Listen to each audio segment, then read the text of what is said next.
Now, phase one of the upgrade of Bodhi Pagoda, a Vietnamese pagoda in the Central Laos province of Khmer, was inaugurated as a ceremony on November the 12th. The upgrade was funded by donations from Buddhist followers in Vietnam and Vietnamese Buddhist followers in Laos and Europe. Buddhist dignitaries of Laos and Vietnam highlighted the significance of Bodhi Pagoda as one of the first Vietnamese pagodas in Laos, given the importance of Buddhism in the cultural and religious life of Laos and Vietnamese people. They expressed the hope that the Bodhi Pagoda will help strengthen solidarity and community bonds not only in the Vietnamese community in Laos, but also between the two countries. Addressing the event, Lao Deputy Minister of Home Affairs Nisit Kiopania said the Vietnamese Buddhist followers and Vietnamese pagodas in Laos have made great contributions to Lao society to help the disadvantaged in the country. He said the Lao government and people highly value the contributions. Also on November the 12th, the 3 jewels Eur Pagoda project in Mukdahan Province was inaugurated.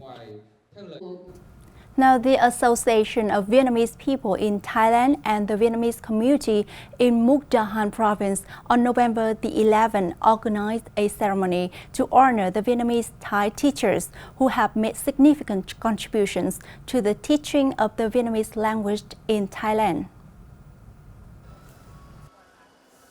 Vietnamese Consul General in Khon Kaen Chu Đức Dũng sent his best wishes to the expat Vietnamese teachers, saying with great dedication and experience, they have maintained the teaching and learning of Vietnamese, helping arouse national pride and encourage the young to remember the homeland.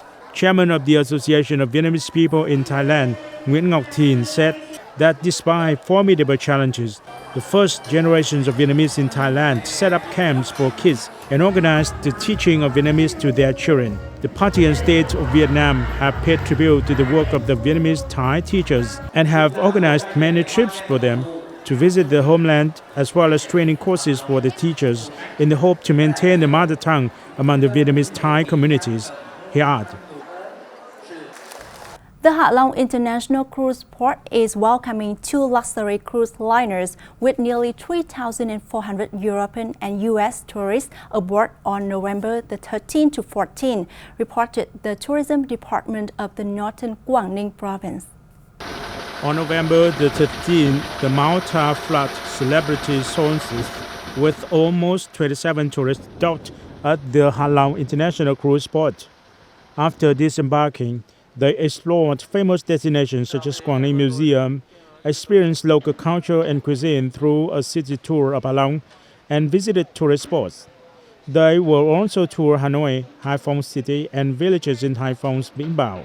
The cruise liner is scheduled to depart Ha Long Bay on November the 14th, concluding its voyage through Vietnam and heading back to Hong Kong, China. Another luxury international cruise liner named the Regatta arrived at the port at 6:30 a.m. this morning, bringing about 600 passengers from Europe and the US. Now, a campaign named Save the Ocean has been launched recently on Con Đảo Island in the southern province of Bà Rịa Vũng Tàu to raise funds for habitat conservation of sea turtles. According to statistics from the Management Board of Con Đảo National Park, only 1 in 1,000 hatchlings will survive to adulthood. Therefore, sea turtle conservation is always given special attention by the unit.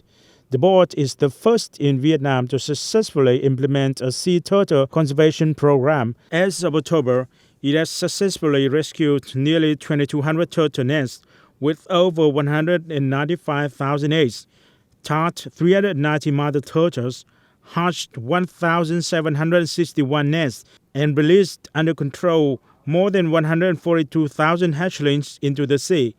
Sea turtles are listed in Vietnam's Red Book and are considered an endangered species by the International Union for Conservation of Nature. In preparation for the Tết holiday, Quang Phú Cầu village in southern Hanoi turns a sea of pink. Villagers are making millions of incense sticks used in spiritual worship. At one point, 100% of this village make incense stick, but as demand fluctuated and younger generations found other jobs, many factories shut down. Today, there are only about 3 manufacturers of incense left in the village. About 70% of Quang Phú Cầu village make incense sticks. That's about 3,000 households, all in preparation for Tết, or Vietnamese Lunar New Year, the country's most important holiday. Artisans here have made these colorful incense sticks for generations. Then in 2019, India, the village's biggest customer, restricted imports of Vietnamese incense sticks. So the incense makers had to change their production process and find buyers within Vietnam. Through a cooperative, they've been able to stay afloat, crafting 50,000 sticks a day. The recipe of the incense has essentially been passed down from previous generations. Follow the formation of the incense, it is allowed to cure for a few days, creating highly picturesque vistas of vividly colored bouquets of sticks that are arranged on the village streets and squares. The incense is ready for use once it has dried and has been wrapped in paper or put in a holder. Visitors to Quang Phú Cầu Incense Village get the chance to learn about the technique of creating incense sticks traditionally and snap a ton of original check-in photographs. It is not difficult to find a great angle for a nice picture here. Additionally, you also get to know the bustling lifestyle of the locals. The incense here is particularly lovely and exceptional because it is red and yellow and green, the auspicious colors of the East. No surprise to see that both local and international photographers have used this town as a location for photo shoots for many years because it naturally has already a perfect background. Numerous artistic works about this town have received prestigious awards.